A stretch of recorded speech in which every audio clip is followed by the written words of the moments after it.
Jeff, I noticed you guys push back practice, I guess, just to get in line with the weather here. Yeah, we always, when the heat subsides a little bit, we getting up starting at 5:20 every morning. It can get to be a beatdown. When you come to the facility and it's dark, and you go home and it's dark every day, that's kind of like depressing, right? So when the weather starts to flip, we always give our leadership council the option of where they'd rather push it back 15 minutes, 30 minutes, 45 minutes, or an hour. And for 17 years now, my leadership council has always chosen to push it back an hour.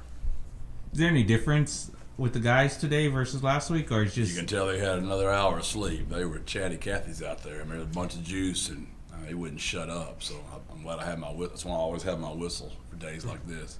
A lot of reporting out there right now about you guys possibly going to the American Athletic Conference. Just wondering your take on that and kind of your standpoint. I believe Dr. Campos has put out a statement, and that's our stance on that, Chase. So I'm sorry I can't go any further on that. Is that something you have to address with your players? Does it have the potential to be a distraction, or do you guys not talk about it? I did the exact same thing to them that I just did to Chase. I mean, I'm literally like, this is what's been reported, this is what our statement is, and until we hear anything else, that's it. So that's how I handled it with them, just like I did with him. Hey, Coach, it's been a while since we've heard about your journal updates, so just wondering what you've put down the last, over the weekend or last week. Jordan was in, my 28-year-old son. He was open with the Saints and had a lot of family in, and I'm guilty of living my culture pillar too much. And sometimes you do need to smile and just be thankful and grateful and appreciate some things. But I always write to my kids on their birthdays, and I've done it for years. And in my letter to Jordan, I literally, said to him that that's what your dad's guilty of, and Jordan's better at that. Jordan enjoys it more, and I'm always afraid if I look up and I'm not working, it's like I'm gonna all go away. And I got to remind myself that I'm not in control of this. My job's preparing my team, do the very best I can, and let it go. So there it was. You asked, I gave it to you. Jeff, the bye weeks next week? You guys, how do you prevent from looking ahead to that? Because you've had so many weeks in a row playing. Straight bribery. I bribed them today. If their Titan data was greater than it was last Tuesday, I'd cut back some stuff. So I'm just bribing them.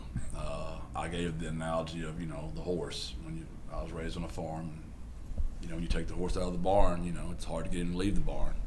And that's where we were last week because we were at the midway point. Well, at least now we're over halfway, so the horse is turning around, starting to head back to the barn. So our kids can at least know the barn's way out there, and it gives them something to look forward to. And hopefully we can get them, excited and to practice again tomorrow. That's the way we're going to play Saturday. The way we practice is the way we're going to play. And they were really, really good today, and a lot of energy. I think that sleep helped them, honestly. You had mentioned on Saturday that Coach Holtz and the Bulldogs are going to give you everything and more you want. Do you still feel that way today? 100%. Just look at what they're doing with their schedule. Whoever they're playing, that's how they play. And they got after NC State. They got after Mississippi State, right? And they got after SMU. I mean, those are three really, really good teams, and they play really good at home. They've struggled on the road. They've been good at home. Homecoming game, night game in Ruston. We've never beaten them there. They'll give us everything they've got. They're leading the country. They're not either leading it. Yeah, they're leading the country in called fumbles and recovered fumbles. They're a very violent defense. They're physical. They've got great players. They've done a great job recruiting Louisiana and Texas. And Skip's been winning there for a long time. And even before him, I shared with somebody, one of my great quarterbacks I've had, Luke McCown, was the starting quarterback at Louisiana Tech for 4 years. I'd go down there in the 90s. And Pete Carmichael was the quarterback coach, who's now the offensive coordinator for the Saints. And they were winning games with Jack McNeil back then. They've been winning for a long time there. They scheduled you for homecoming, but you're the undefeated team now, Coach. we'd never bring that up, Vinny. Jeff, you mentioned turnovers. Your team has been pretty opportunistic with that. What do you attribute that to? Great athletes that play really hard. I believe it was Greg that asked me about luck. In my career, the better my athletes have been and the harder they play, the luckier I've been. And our guys are really good athletes and they play really hard. Did you notice maybe? I'm sorry, go ahead, Greg. I was going to say, how critical is putting pressure on quarterbacks to creating those situations and kind of getting offense out of rhythm in a way that leads to takeaways? No doubt. That's where it always, the game's always won in those two spots. Just nobody usually watches those two spots. They're always watching the ball. It's a great game if you don't watch the ball. And no one will do it. But if you'll just take your eyes off the ball and just watch the line of the scrimmage and just don't watch the ball, you'd be shocked at what all goes on down there. It would explain a lot of what's going on in the game if you just keep your eyes there. And I'm guilty of it too. I'm out there in the game and I find myself watching the ball and don't know what the heck's going on in the game because I got to train myself to keep my eyes where they're supposed to be. Did you notice, I know you mentioned they were Chatty cappies with the hour later start and being all fired up today, but maybe a little more pep knowing that they're a top 25 team in the nation right now? You know, it can't be bad. I mean, it just can't be. We don't talk about it, except how to address it with y'all. We know y'all going to ask them. But there's nothing we can do about it. We can't control it.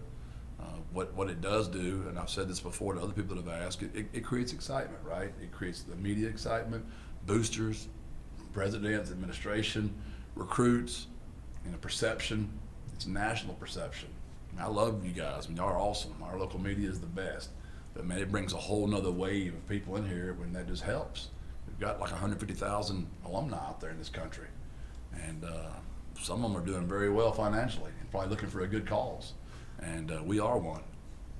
Hey, Coach, one of the stats that hasn't been talked about a lot is you guys have the second fewest penalties allowed, just right behind Army. So just wanted to talk to you about that or just get your thoughts on that. Yeah, we're very proud of that. That's something we take a lot of pride in. We have made that one of our goals. We talk about it every week because we were just so penalized when we got here. And I didn't get off to a great start. I mean, our first 6 games, we stayed that way. And it was like 12 penalties, 11 and 10 and 12, and it was just such a beatdown. But I promised them if they just button their lies up, if they would just button up off the field, take notes and sit up in your chair and do the right things.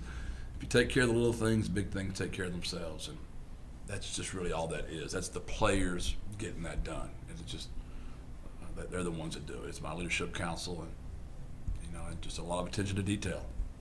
Jeff, we're fixing to maybe talk to Trey Harmonson here in a minute. What's jumped out about his season so far, what he brings to you guys? His consistency, the kid's just always out there. He stays out of the training room. He always plays.